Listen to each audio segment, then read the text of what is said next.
Olá, pessoal, boa noite. Estava esperando aí para ver se o pessoal chega. Tem 10 pessoas só, uma turma de aproximadamente 30, né? Mas vamos lá. Pessoal, a aula passada que eu tive dificuldade de enviar para vocês, tentei várias vezes fazer o upload e chegava nos 95% e parava, eu não sei dizer por quê. Mas finalmente eu consegui, tá com 2 dias já, né? Então, se eu demorar a postar, é porque não tô conseguindo ir, provavelmente mandar, né? Provavelmente essa questão dessas chuvas aí deve estar atrapalhando o funcionamento da internet. Na aula passada, pessoal, eu finalizei os bens que compõem o estabelecimento empresarial. Então, estávamos falando dos bens incorpóreos, ok? Estávamos falando dos bens incorpóreos.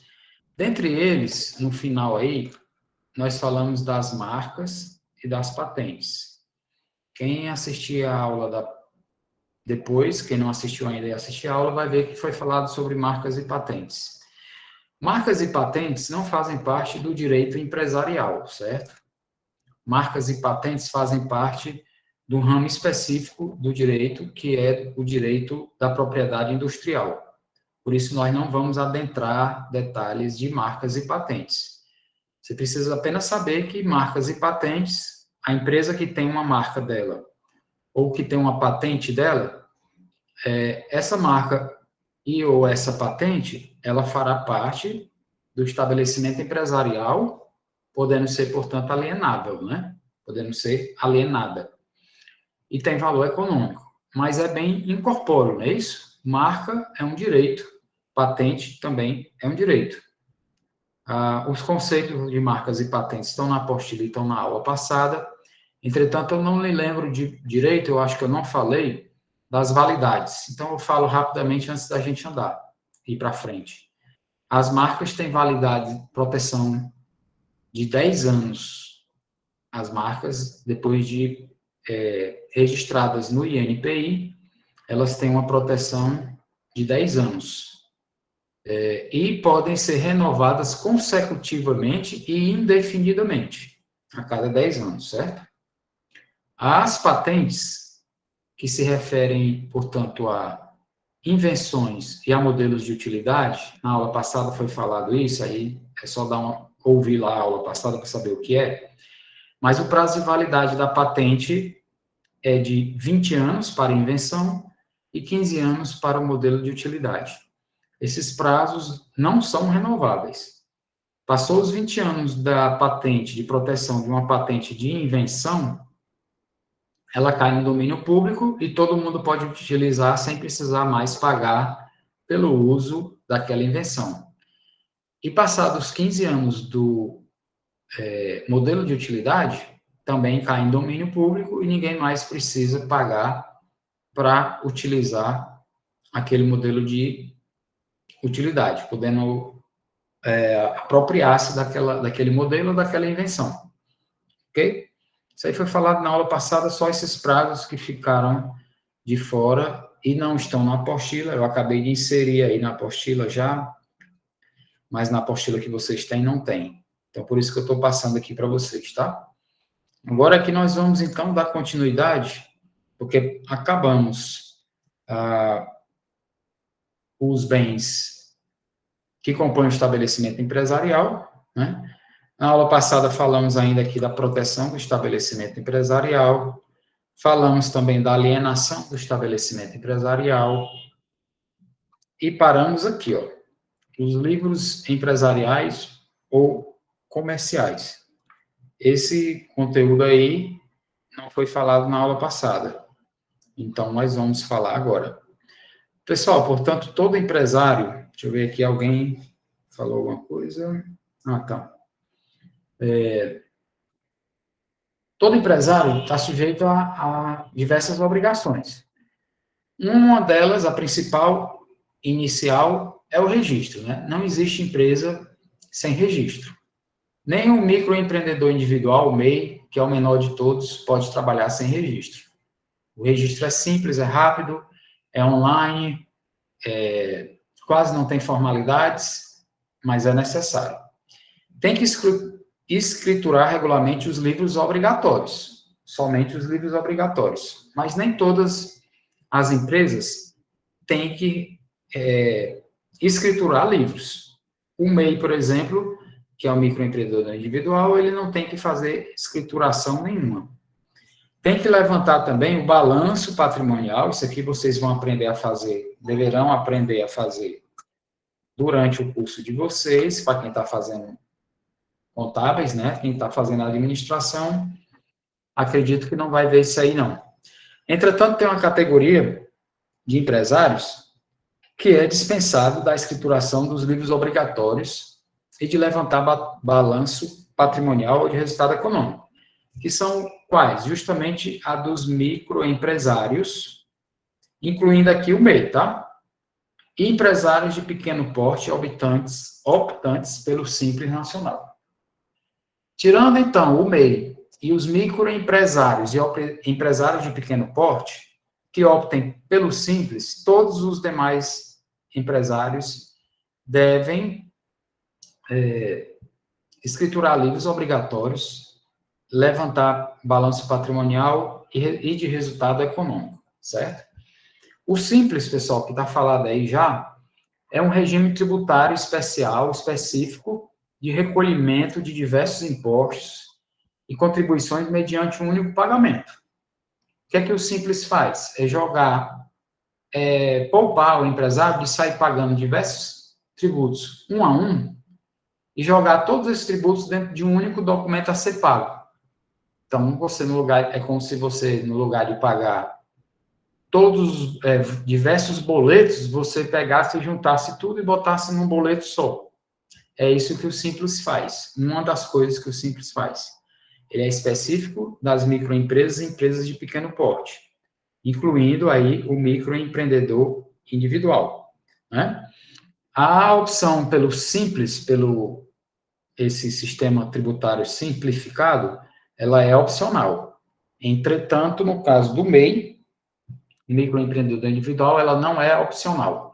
O MEI só pode pagar tributos por meio do Simples, Super Simples ou Simples Nacional, são diversos nomes dados à mesma coisa, ok? Então, peraí que tem gente chegando agora.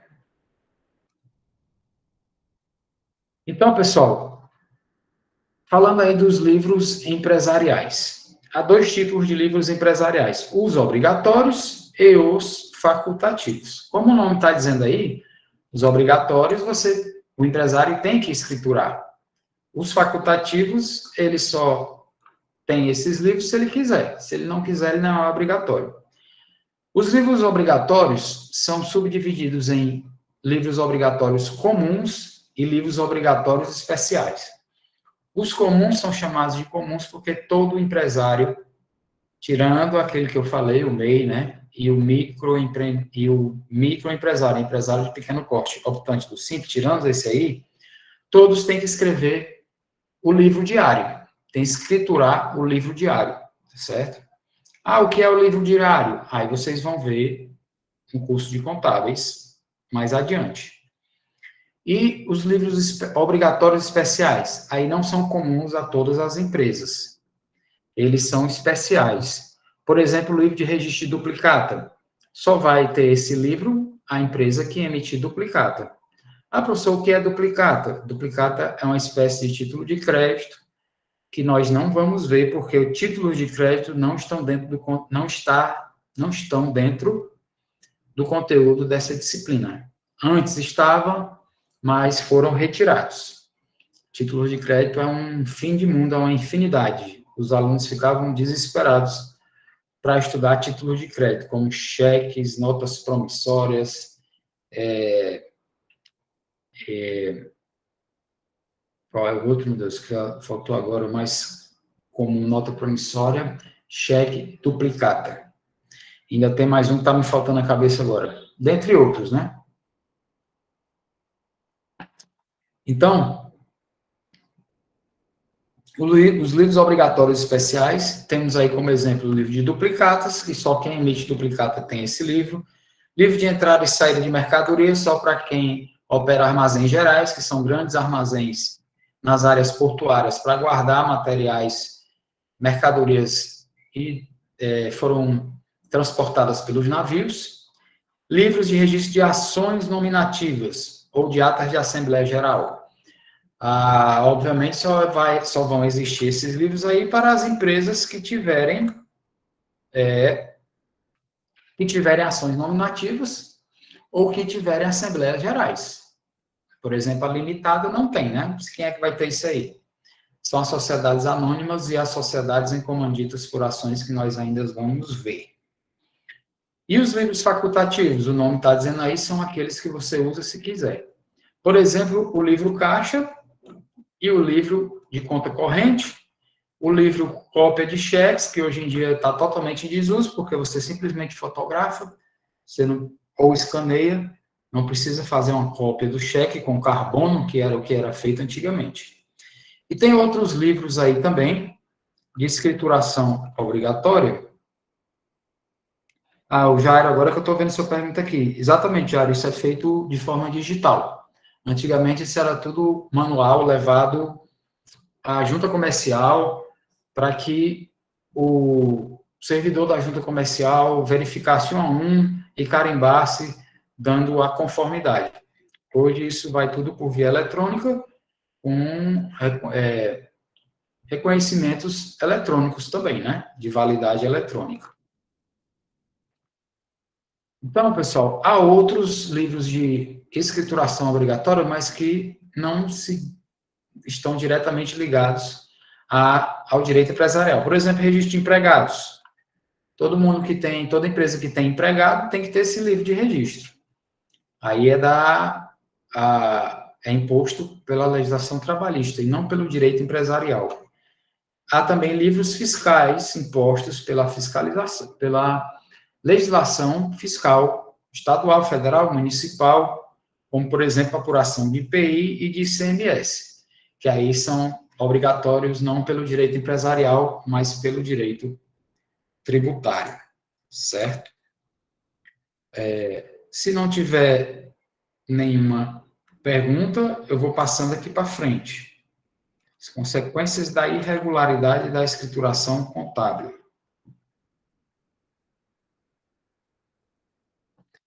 Pessoal, se a escrituração contábil é obrigatória, com exceção do microempreendedor individual e das microempresas e empresas de pequeno porte, optantes do Simples Nacional, todas as outras são obrigadas a escriturar, fazer a escrituração contábil. Se é obrigatório e as empresas não fazem, tem consequência? Tem consequência, sim, a irregularidade da escrituração contábil.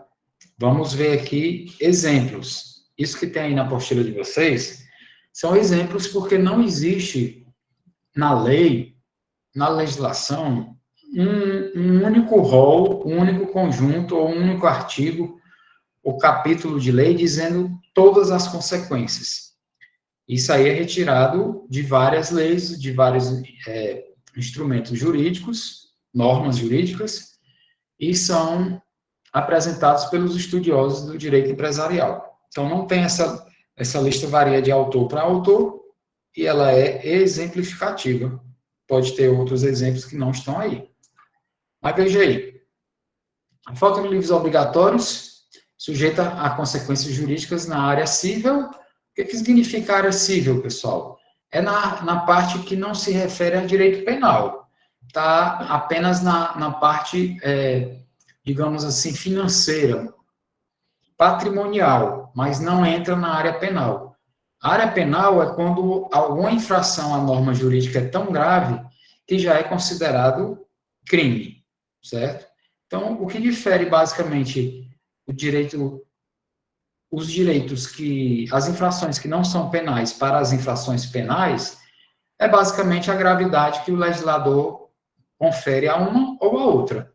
Algumas infrações ficam só na área civil, ou seja, podem dar resultados apenas administrativos e patrimoniais, e outras irregularidades são consideradas tão graves que são previstas como crime. Portanto, entra na área do direito penal. Né? Dando um exemplo para você, para ficar mais claro. Se você, por exemplo, estaciona no local proibido, isso aí é crime ou é infração administrativa apenas, com consequências administrativas e patrimoniais? Não é crime, né? Estacionar em local proibido não é crime. O legislador considera que é apenas uma infração administrativa e você vai receber penalidades pecuniárias e administrativas, como a multa pecuniária, né, em dinheiro, portanto, a pontuação, o reboque, o recolhimento do veículo, esse tipo de coisa. A suspensão do direito de dirigir e assim por diante. Já dirigir sob efeito de álcool e substâncias análogas ao álcool. Aí o legislador considera tão grave que, além das consequências patrimoniais e administrativas, quem for pego poderá responder na área penal por crime, né? Aí o negócio fica mais grave ainda, certo? Estou falando isso para vocês entenderem a diferença, mais ou menos, entre uma coisa e outra. Então, uma das consequências de não ter escrituração contábil, no plano civil, ou seja, não penal, o empresário ou a sociedade empresarial não poderá promover a própria falência. Como assim? Pessoal, o que é falência? Falência é um processo judicial através do qual a empresa é extinta, finalizada, certo? Uma empresa pode pedir a sua própria falência ou a sua recuperação judicial e, se não for possível, a sua falência? Pode. A própria empresa verifica que não vai conseguir pagar os credores, que está entrando em dificuldade, e antes que aquilo ali fique mais grave, ela mesma pode pedir uma recuperação judicial ou extrajudicial, que é um plano de recuperação dela, e se esse plano não funcionar, aí vai haver realmente a falência dela, que é a extinção e a dissolução da empresa. Se um empresário não tem os seus livros contábeis escriturados corretamente, ele não tem direito a pedir a própria falência. Entretanto, outro empresário, caso ache interessante, um empresário pode pedir a falência de outro. Quando é que um empresário pede uma falência de outro, pessoal? Apesar de falências não ser do nosso conteúdo, mas para a gente ter uma ideia mínima. Vamos supor que uma empresa compra de outra. A empresa comprou, recebeu e não pagou, certo? Aí a que entregou o material quer receber o valor. Cobra, manda a duplicata, não pagam, manda o aviso, não paga, manda para cartório, protesta, não paga. Aí a empresa pode pedir a falência da outra para que ela seja extinta, tudo o que ela tem seja vendido e para ver se então ela consegue receber o dinheiro que não lhe foi pago. É um processo longo, né? Pode ser que no fim não sobre nada e que a empresa credora continue sem receber. Certo? Então, o empresário que tem a escrituração contábil irregular não pode pedir a autofalência, que é a falência dele mesmo. Mas outro empresário não pode pedir a falência de outro empresário também. Mas outro empresário pode pedir a falência dele. Certo? Então, temos isso aí. Os livros empresariais perdem a sua eficácia probatória. Então, não adianta ele apresentar os livros dele irregulares ao Poder Judiciário como prova de alguma coisa, por exemplo, porque se não estão em dia, se não são escriturados corretamente, eles não têm validade, certo? Aí a ausência ou irregularidade da escrituração de livro obrigatório está previsto no artigo 178 da Lei das Falências, que aí já considera crime falimentar deixar de elaborar ou escriturar ou autenticar, antes ou depois da sentença que decretar a falência, recuperação judicial, homologar o plano de recuperação judicial, os documentos da escrituração contábil. Então, deixar de fazer a escrituração contábil já no processo de falência é mais grave ainda, aí já se considera crime, certo? E esses livros empresariais, que devem ser corretamente escriturados, eles devem ser mantidos por quanto tempo? Pessoal, segundo o artigo 1194, até a prescrição de todas as obrigações que estão lá. Tá? Aí os prazos de prescrição das obrigações, eles variam, certo? E aí você pode dar uma olhada, se tiver interesse, que prazos são esses, olhando o artigo 1194 do Código Civil, para ter uma ideia desses prazos, de quantos anos cada tipo de obrigação prescreve. Depois de prescrita, aí você pode se desfazer daqueles documentos, daqueles livros, certo? Aí, para finalizar, uma observação aqui, que a falência, ou a lei de falência, não se aplica a empresas públicas nem sociedades de economia mista. Empresa pública é aquela que o capital é 100% do poder público, e sociedade de economia mista é aquela em que o capital é misto, é parte público, parte é privado. E também não se aplica a lei de falências à instituição financeira, pública ou privada. Cooperativa também não fale, né? Consórcio também não fale. Entidade de previdência complementar também não. Operadoras de plano de saúde também não falem, não podem falir.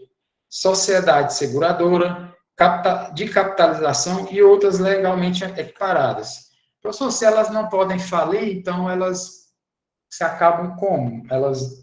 Aí elas podem, pessoal, passar por uma liquidação, mas não se chama falência. É também um processo de extinção delas, de liquidação, e finaliza a existência dessas entidades. Mas não é exatamente o processo de falência, porque falência só se aplica à empresa, e como está dito aqui, ó, nem toda empresa, por exemplo, empresa pública, sociedade de economia mista, não se aplica a lei de falências, tá certo? Como eu falei, falências, vamos ver aqui, ó.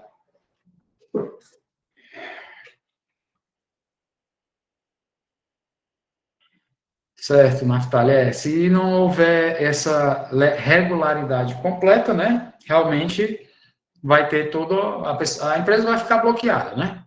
Não consegue movimentar, não consegue cumprir obrigações e nem exigir obrigações.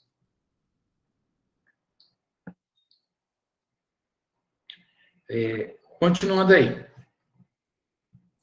Se vocês quiserem interromper, pessoal, falar alguma coisa, fiquem à vontade, tá? Outra coisa eu já disse na primeira aula, se eu não me engano, mas vou dizer novamente, se vocês precisarem tirar dúvidas aí, podem tirar dúvidas via WhatsApp, pelo grupo, podem tirar dúvidas aqui na hora da aula e podem tirar dúvidas por e-mail também, tá certo? Então, eu estou sempre disponível aí, fora dos horários de aula, inclusive já entraram em contato comigo final de semana, sábado, domingo, inclusive já entraram em contato 11 horas, 11h30 da noite, e eu respondi, não tem problema não. Se eu não puder responder na hora, eu respondo depois, não acho ruim não. A exibição dos livros comerciais. Pessoal, os livros comerciais, eles são públicos ou eles são privados? É uma pergunta interessante. Toda pessoa pode ter acesso aos livros comerciais de uma empresa? Ou isso é privado, é particular, o acesso é restrito? A resposta é que esses livros, eles não são públicos não, tá certo? Eles são restritos ao empresário, aos funcionários e às fiscalizações. Eles são, portanto, sigilosos, certo? Já que eles registram dados importantes da empresa, eles não são abertos a toda e qualquer pessoa que queira ver, não.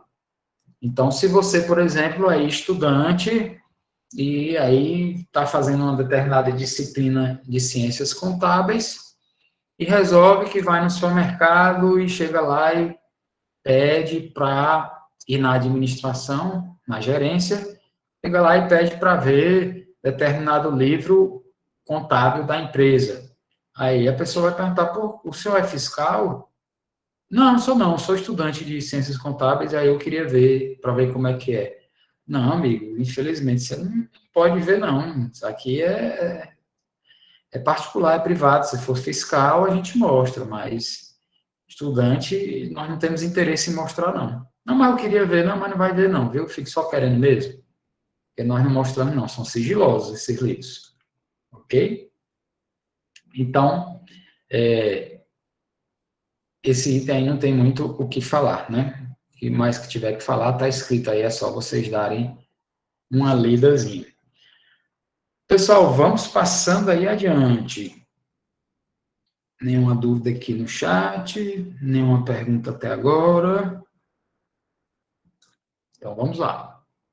As microempresas e empresas de pequeno porte.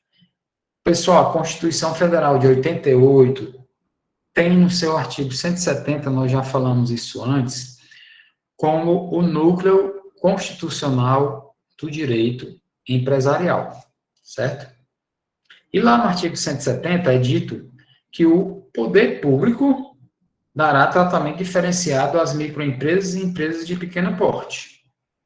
Está lá na Constituição, no artigo 170, dizendo que uma obrigação ao legislador, aos poderes públicos, de darem tratamento diferenciado às MEs e EPPs, microempresas e empresas de pequeno porte, apesar dessas siglas não serem mais obrigatórias, ME e EPP, não serem mais utilizadas, só das empresas que já tiveram esse nome, as novas não colocam mais essa sigla, não.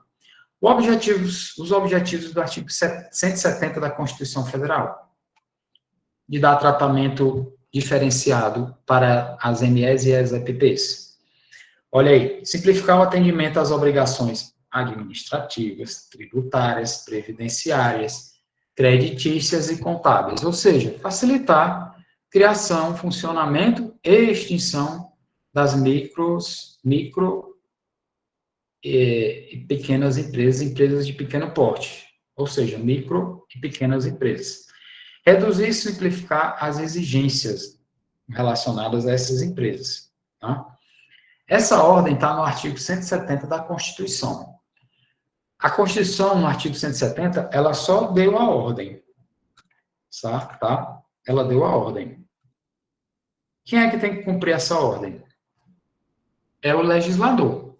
O legislador tem que fazer a lei que venha a detalhar e cumprir, portanto, o que o Constituinte disse. O legislador, abaixo da Constituição, do Poder Legislativo Federal, teve que elaborar essa lei. A nossa Constituição é de 1988. Essa ordem, portanto, existe desde 88, de dar tratamento diferenciado às MEs e EPPs. Quando é que essa ordem começou a ser seguida, cumprida? Somente em 2006, de 88 até 2006, quando entrou em vigência a Lei Complementar 123 de 2006. Lei complementar justamente porque complementa a Constituição, complementa a ordem que está na Constituição. Essa lei está em vigência até hoje, é o Estatuto Nacional das Microempresas e Empresas de Pequeno Porte, ou está simplesmente Estatuto das Microempresas, porque o nome é grande, então ficou conhecido assim.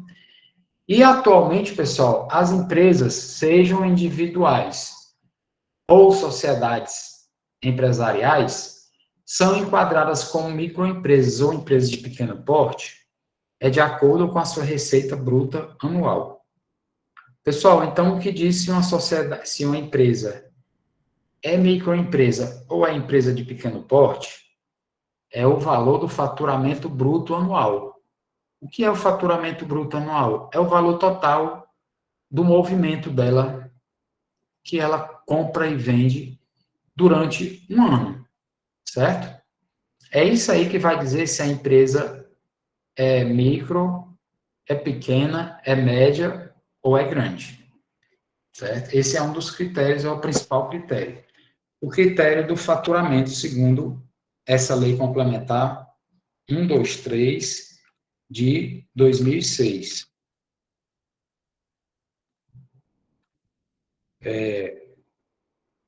Segundo essa lei, O que é uma microempresa? Microempresa é a empresa que fatura até 360 mil reais por ano. No exercício anual comercial, ela faturou no máximo 360 mil. Se ela faturou mais de 360 mil até 4 milhões e 800 mil, ela não é mais microempresa. Aí ela já é uma empresa de pequeno porte. E se ela faturou mais de 4 milhões e 800 mil reais no ano, aí ela nem é microempresa, nem é empresa de pequeno porte, muito menos MEI, né? Aí ela já é grande ou média, certo? Esses valores vão sempre, de tempos em tempos, eles vão sendo atualizados. Eu olhei agora há pouco tempo e eles continuam sendo esses valores aí, né? Antigamente vinha a sigla ME no final do nome da empresa, final do nome empresarial, vinha a sigla ME se ela fosse microempresa. E vinha a sigla EPP se ela fosse empresa de pequeno porte. Então, por aí você já tinha, só pelo nome da empresa, olhando se existia a sigla ou não, você já sabia se a empresa era pequena, micro ou média ou grande, né? Porque se ela tivesse ME, era micro. Se tivesse EPP, era de pequeno porte. Se não tivesse nem ME, nem EPP e nem fosse MEI, aí ela já era média ou grande, né? E aí, só olhando aí o nome da empresa, você já tinha uma ideia do tamanho dela. Mas essas siglas não são mais colocadas ao final do nome empresarial. As que já têm a sigla permaneceram com a sigla, tá? Mas hoje em dia não se colocam mais essas siglas aí. Ver se tem alguma dúvida aqui. Não, no chat, nada, né? Ok? Então, a receita bruta é também conhecida como faturamento anual. Todos os ingressos de capitais resultantes da atividade empresarial exercida. Ok? E aí, pessoal, como eu falei aqui, não podem mais se acrescentar a sigla ME nem EPP no nome das empresas. Certo? Isso aí foi extinto. Ok? O fato de não ter mais a sigla ME ou EPP não quer dizer que não existem mais as MEs, microempresas, ou as EPPs, empresas de pequeno porte. Quer dizer apenas que não se coloca mais a distinção no próprio nome, mas o enquadramento, de acordo com o faturamento, ele continua valendo. Só o nome que não tem mais a sigla. Certo? Alguma dúvida até aqui? Não, né? Oh, beleza, ó. Estava vendo ali até uma curiosidade aqui para vocês. Estava vendo hoje a minuta, né? Ou seja, o rascunho de uma resolução interna da UFESA para as disciplinas futuramente, não está valendo aí não, está sendo produzido, para as disciplinas remotas. E detalhe, pessoal, as disciplinas que continuarem remotas, tudo indica que as provas serão presenciais. A aula poderá ser remota de algumas disciplinas, mas as provas serão presenciais. Aí, quero ver quando tiver uma disciplina dessa remota, se continuar aparecendo, vai ter uma ou outra só, né? Como é que vai ser isso aqui, né? Ninguém tem dúvida de nada, todo mundo entendeu tudo, graças a Deus. Mas na hora da prova, a prova é presencial. Aí vamos ver.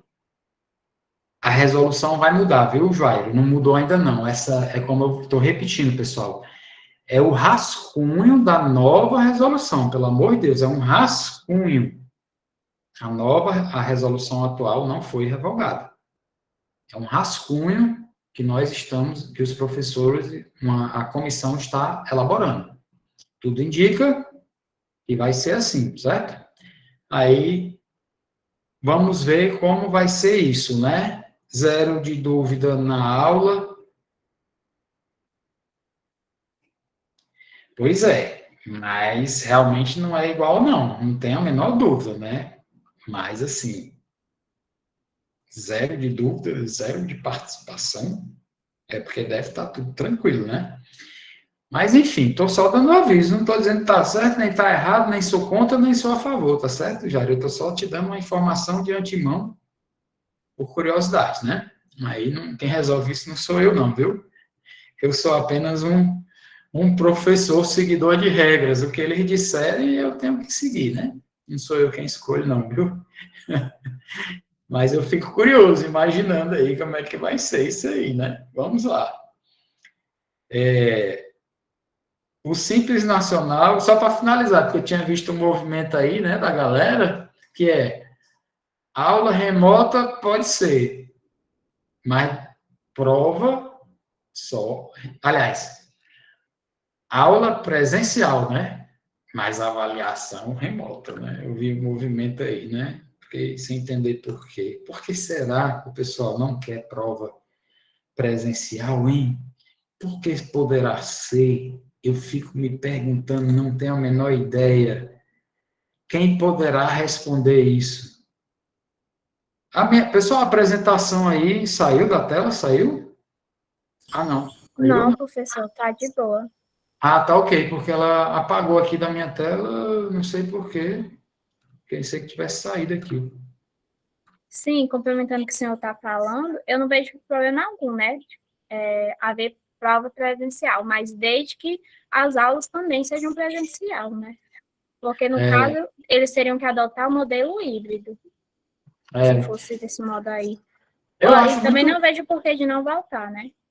Isso é verdade. Eu acho muito ruim essas aulas remotas, sabe, pessoal? Eu acho muito ruim. Mas quero prova presencial se tiver aula presencial, né, Jair? Tá certo. Eu acho que isso aqui prejudica muito, sabe? O aprendizado de vocês, fica um negócio muito ruim, né? Mas é como eu falei, né? Quem decide não sou eu sou só um seguidor de regras aí. Inclusive, nem voto, nem nada aí nessa. Isso aí tem uma comissão que vai. No máximo, eu posso participar de uma discussão no meu departamento, né? Mas eu sou a favor da volta das aulas, certo? Presencial. Mas vamos lá. Esse assunto aí ainda vai longe, né?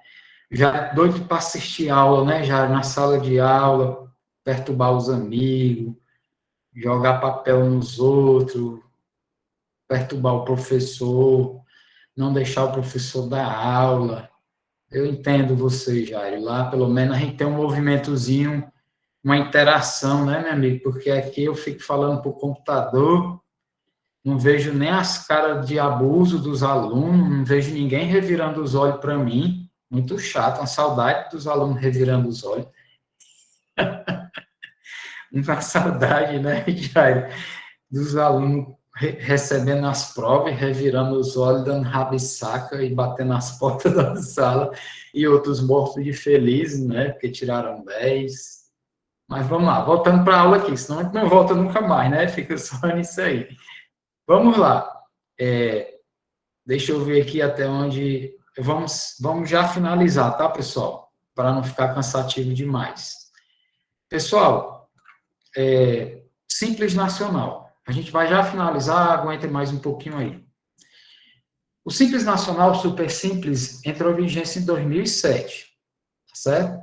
Que é, como eu falei, um regime especial de arrecadação de tributos que junta diversos tributos federais, estaduais e municipais em um único documento para pagamento único, para facilitar o funcionamento e a regularidade das empresas que optarem por esse regime simples, unificado de pagamento. O Simples Nacional, inicialmente ele era apenas para as empresas, as microempresas e empresas de pequeno porte. Minha língua está enrolada hoje.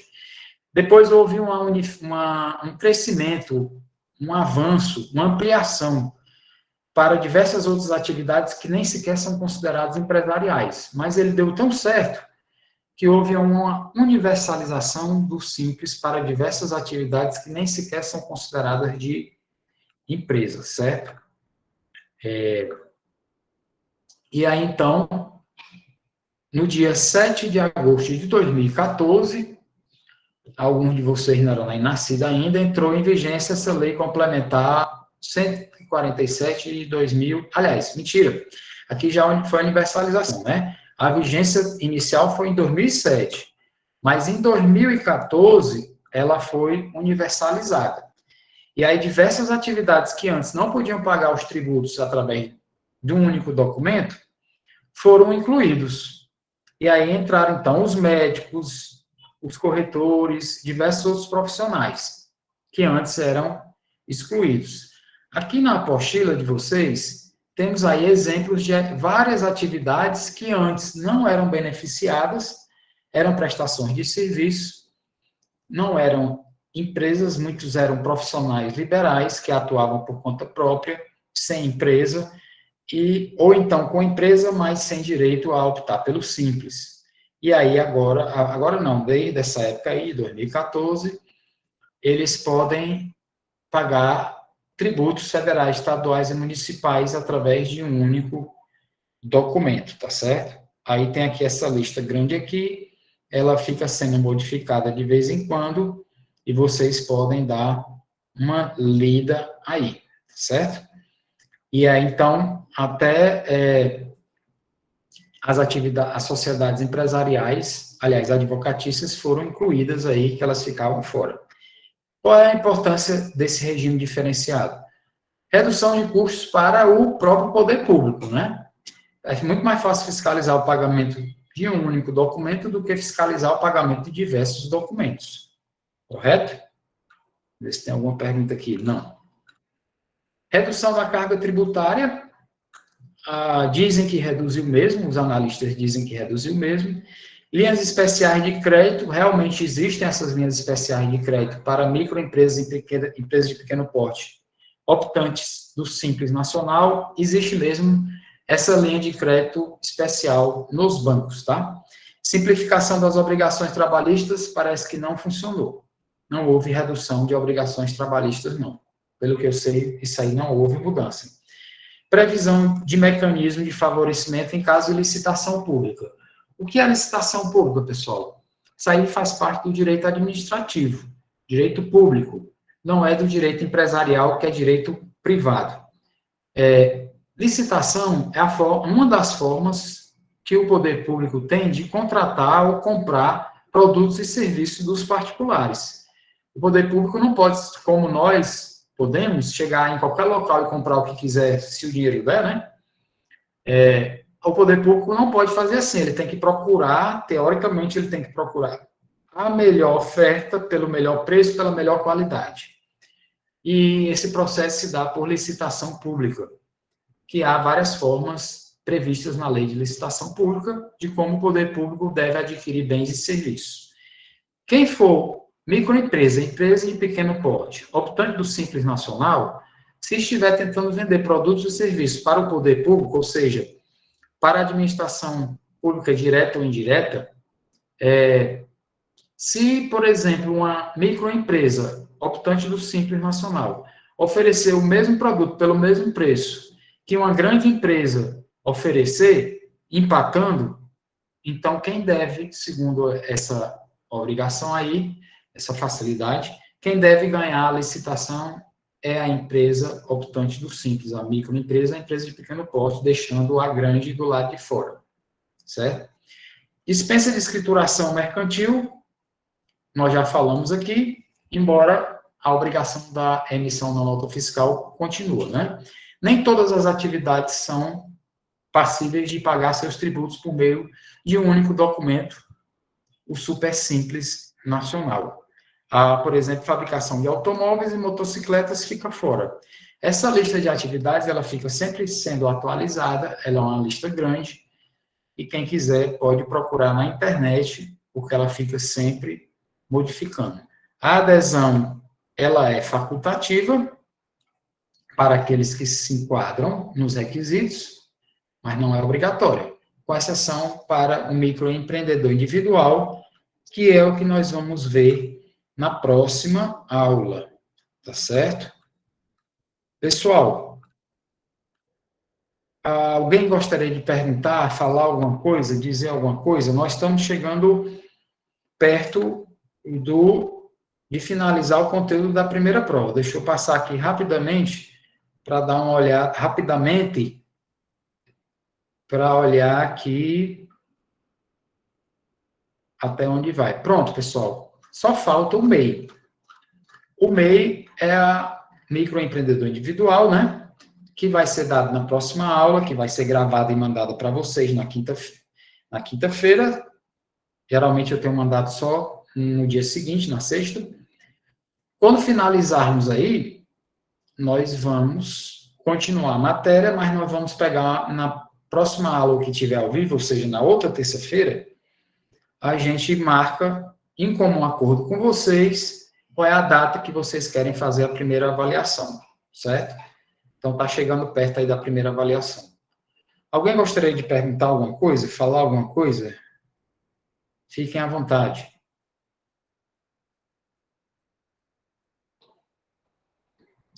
Ok, né, pessoal? Então, ninguém tem nada para falar. Se precisarem falar, eu estou à disposição de vocês.